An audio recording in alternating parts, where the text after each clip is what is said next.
রান্না করেছিলাম লাল লাল ঝাল ঝাল চিকেন, কষা কষা চিকেন।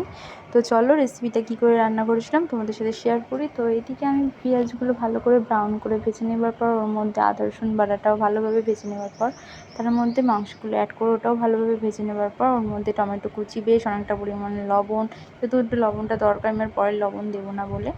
তো তারপর এটা ভালোভাবে কষে নেবার পর যা যা গুঁড়ো মশলা লাগে, জিরে, ধনে, হলুদ গুঁড়ো আর বেশ অনেকটা করে লঙ্কার গুঁড়ো দিয়েছিলাম, যাতে ব্যাপারটা একটু ঝাল ঝাল হবে তাই।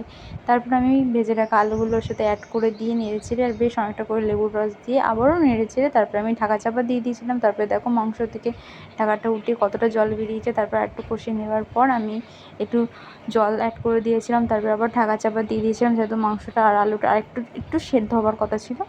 তো আমার বেশ অনেকটাই রেডি হয়ে এসেছে মাংসটা। এবার ঢাকাটা উঠিয়ে দেখো আমার লাল লাল ঝাল ঝাল কষা কষা চিকেন পুরোপুরি রেডি।